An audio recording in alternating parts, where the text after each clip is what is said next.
Hello नमस्कार दोस्तों, आपका स्वागत है हमारे चैनल के ऊपर। तो अभी हम लोग यहाँ पर एक बहुत ही इंपॉर्टेंट न्यूज़ को कवर कर रहे हैं और वो है कि यहाँ पे मिनिस्ट्री ऑफ होम अफेयर्स के थ्रू एक स्टेटमेंट आया है, जिस स्टेटमेंट के तहत बिल्कुल स्पष्ट साफ शब्दों में एमएचए ने ये बात कह दी है कि भाई 30 दिन का टाइम है और 30 दिन के अंदर बांग्लादेश से आए हुए जितने भी घुसपैठियाँ हैं उनको वापस उनके देश के अंदर भेजिए।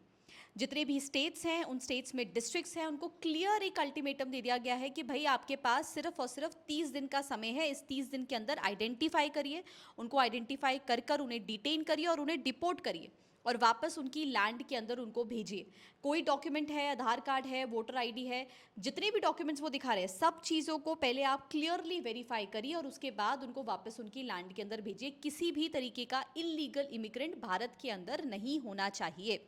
ये बात एमएचए के थ्रू इस समय क्लियरली डिस्कस कर दी है, क्लियरली डिक्लेयर कर दी गई है। तो आज इसी के बारे में इस वीडियो में क्या क्या इस समय एमएचए के थ्रू कहा गया है, कैसे ये आगे फर्दर प्रोसीड किया जाएगा, कौन कौन से इलाकों में कितने घुसपैठियां यहाँ पे मिल रहे हैं, उन सब चीज़ों के बारे में हम लोग यहाँ पर बात करने वाले हैं। तो बने रहिएगा, बहुत कुछ आप इस वीडियो में समझेंगे। उससे पहले आपके लिए एक इंपॉर्टेंट अनाउंसमेंट कि अगर आप यूपीएससी 2026 या 27 के एस्पिरेंट हैं और अगर आप प्रिपरेशन कर रहे हैं और करना चाहते हैं तो हमारा एक नया बैच है, प्रीलिम्स टू इंटरव्यू का बैच, जो हम लोग शुरू कर रहे हैं स्टूडेंट्स के लिए। इस बैच में ये स्पेसिफिकली डिज़ाइंड है उन स्टूडेंट्स के लिए जो वर्किंग प्रोफेशनल्स हैं या फिर स्पेसिफिकली हाउसवाइफ्स हैं और वो अपनी साथ साथ एग्जामिनेशन की प्रिपरेशन करना चाहती हैं। तो these classes fit the busy lifestyle of those people as well.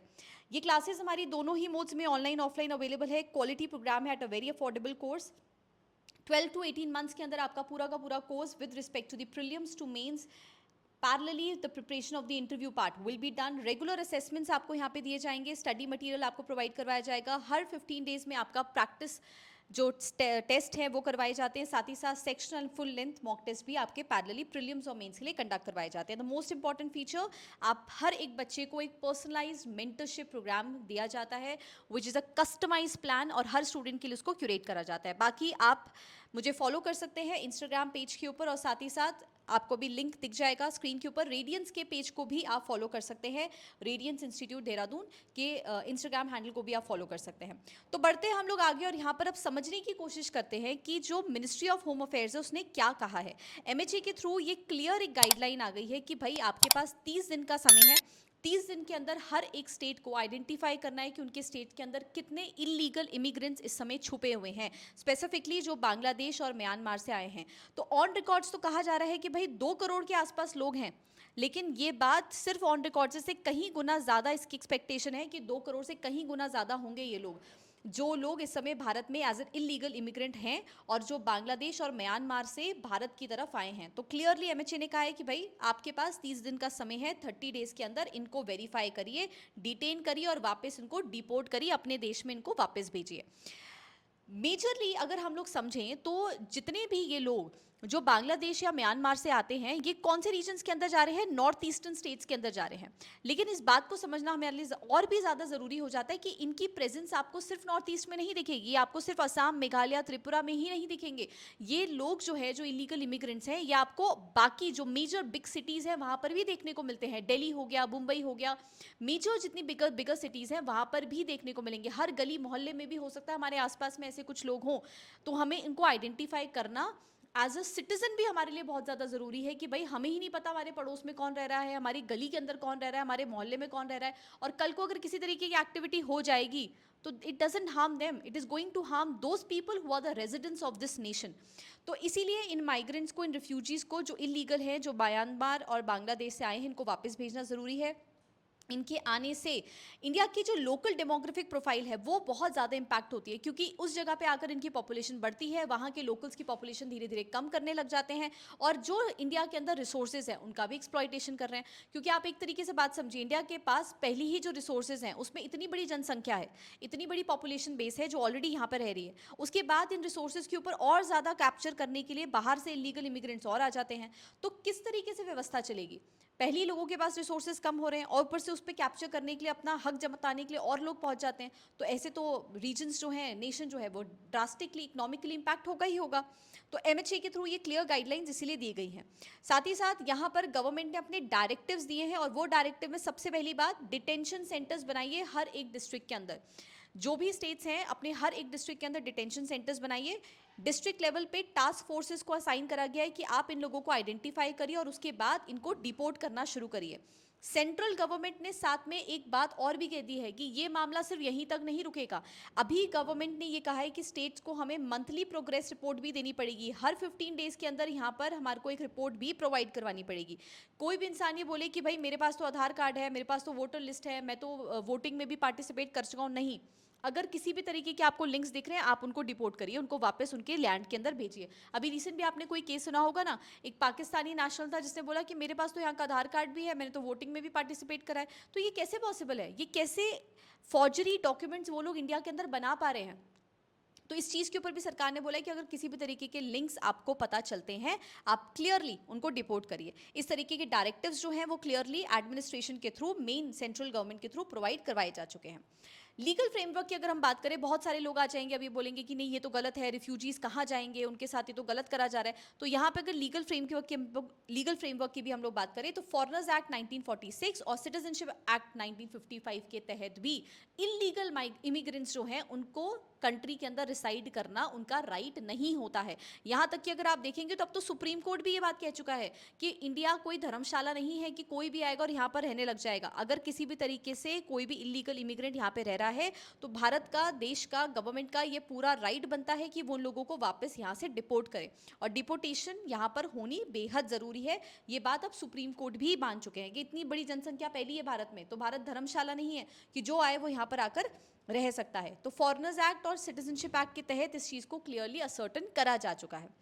अगर हम इसमें जियोपॉलिटिकल और डिप्लोमेटिक चैलेंजेस को भी इंटीग्रेट करें तो क्या चैलेंजेस हो सकते हैं? देखिए, बांग्लादेश इस समय कह रहा है कि जितने भी डिपोर्टीज आएंगे उनको तो पहले हम एक्सेप्ट ही नहीं करेंगे, क्योंकि पहले हम भी वेरीफाई करेंगे कि हमारे यहाँ के है भी या नहीं है।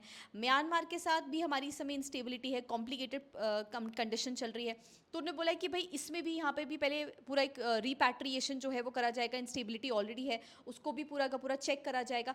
वो जो भी चेक करा जाएगा, इंडिया अपना क्लियर स्टैंड दे चुका है लेकिन इस पॉइंट ऑफ व्यू पे कि भाई हम क्लियरली 30 दिन के अंदर इनको रिफ्यूजी कैंप्स के थ्रू, इनके डिटेंशन सेंटर्स के थ्रू इनको वापस डिपोर्ट करा जाएगा।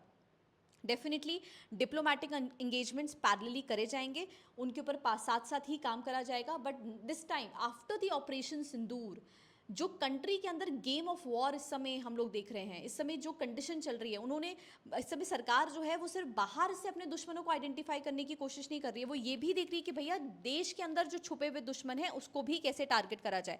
सो there is a need for the diplomatic engagement, वो भी करा जाएगा, लेकिन अपनी सिक्योरिटी को सबसे पहले ध्यान में भी रखा जाएगा। रीजनल सिक्योरिटी को बैलेंस करना, उसको मॉनिटर करना, उसको भी ध्यान में रखना देश की बेहद एक इंपॉर्टेंट जिम्मेदारी बन चुकी है। क्योंकि ऑपरेशन सिंदूर के बाद यहाँ पर ये बात बहुत क्लियर हो चुकी है कि आप बाहर के लोगों से, जो बॉर्डर के उस पार दिख रहे हैं, उनसे तो आप लड़ सकते हैं, लेकिन देश के अंदर जो ऐसे लोग होंगे उनसे लड़ना देश के लिए, सरकार के लिए, लोगों के लिए, उनको आइडेंटिफाई करना बहुत ज़्यादा ज़रूरी हो चुका है। इंटरनेशनल कॉपरेशन क्रिटिकल है इन मैटर्स को रिजॉल्व करने के लिए, जहाँ पर इन इश्यूज़ के अंदर हो सकता है डिप्लोमेटिक टाइज के थ्रू इन मैटर्स में और ज़्यादा काम करा जाएगा। अगर इम्प्लीमेंटेशन स्टेटस की हम लोग बात करें तो राजस्थान से ऑलरेडी बहुत सारे लोग हैं जिनको डिपोर्टेशन प्रोसेस के अंदर रखा गया, उनको भेजा जा रहा है। गुजरात में भी 6,500 से ज़्यादा लोग हैं जिनको डिटेन करा गया है। मिजोरम, हमेशा आप देखते हैं कि एक कॉम्प्लेक्स स्टेट भी है, मिजोरम के अंदर इस समय सिचुएशन भी बहुत ज़्यादा ख़राब है, और सबसे ज़्यादा म्यांमार से जो रिफ्यूजीज़ आते हैं वो मिजोरम में ही जाके अपना शेल्टर लेते हैं। वहाँ पर भी, यहाँ पे अब वहाँ से भी लोगों को डिपोर्ट करना शुरू कर दिया गया है। सम स्टेट्स ने प्रोग्रेस बनानी, मतलब वो उन्होंने काम शुरू कर दिया है। चैलेंजेस हैं, बहुत सारे फैक्टर्स हैं, लेकिन एमएचए ने क्लियर कर दिया है कि out of all the challenges you have to meet out this thing. आप आइडेंटिफाई करिए, डिटेन करिए और इनको डिपोर्ट करिए।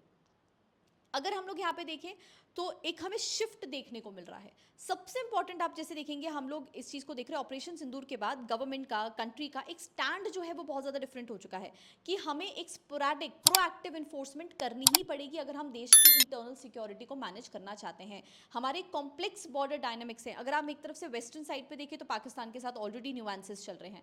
अगर हम लोग नॉर्थ ईस्टर्न साइड पर देखें तो चाइना के साथ वैसे ही हमारी प्रॉब्लम्स चल रही हैं। अगर आप ईस्टर्न बॉर्डर पर देखें तो बांग्लादेश के साथ वैसे ही हमारे बॉर्डर्स जो इस समय फ्रेजाइल हैं। तो हमारे जो बॉर्डर्स हैं वो ऑलरेडी एक कॉम्प्लेक्स डायनेमिक्स के अंदर है, जिसमें इंडिया की इंटरनल सिक्योरिटी को मैनेज करना हमारे लिए बेहद ज़रूरी हो जाता है। साथ ही साथ जितने भी बॉर्डर स्टेट्स हैं वहाँ पे डेमोग्राफिक प्रेशर है, क्योंकि डेमोग्राफिक प्रोफाइल बहुत तेज़ी से वहाँ पे चेंज हो रही है, मिक्सिंग हो रही है, बाहर से लोग आ रहे हैं, वो जो इनहैबिटेंट्स हैं उनके साथ, उनकी पॉपुलेशन के साथ मिक्स कर जा रहे हैं, जिसकी वजह से जो ओरिजिनल इनहैबिटेंट इंडिजीनियस लोग हैं उनकी पॉपुलेशन कम होती जा रही है और बाहर से आने वाली इमिग्रेंट्स की पॉपुलेशन कई कई जगहों पे संख्या बढ़ती जा रही है।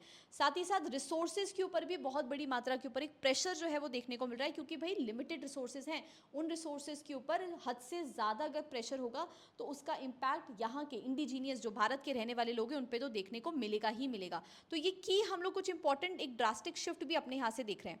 पैरेलली इंस्टीट्यूशनल प्रिपेयर्डनेस के ऊपर गवर्नमेंट काम कर रही है, जैसे डिटेंशन सेंटर्स की उन्होंने बात करी, उन्होंने कहा डिस्ट्रिक्ट लेवल पे टास्क फोर्स बनाइए, लोकलाइज कंट्रोल करिए, इसको आइडेंटिफाई करिए। साथ ही साथ data integration to prevent the document का मिसयूज, डेटा को इंटीग्रेट करना शुरू करिए जिससे किसी भी तरीके से डॉक्यूमेंट्स जो हैं वो मिसयूज ना हो। सुप्रीम कोर्ट भी अब तो कह चुका है, वो भी बैकिंग कर रहा है कि भाई भारत जो है वो कोई धर्मशाला नहीं है कि कोई भी आएगा यहाँ पे रह लेगा। तो उन्होंने बोला है कि जो अगर ऐसा है, कोई भी लगता है इस तरीके का इंसान, तो उसको वापस उसके देश में भेजिए। There will be multiple possibility कि डिप्लोमेटिक हर्डल्स हो सकती हैं, लेकिन अगर देश ने इस समय ठान लिया है, सरकार ने ठान लिया है, तो वो करके उसको मानेगी ही मानेगी।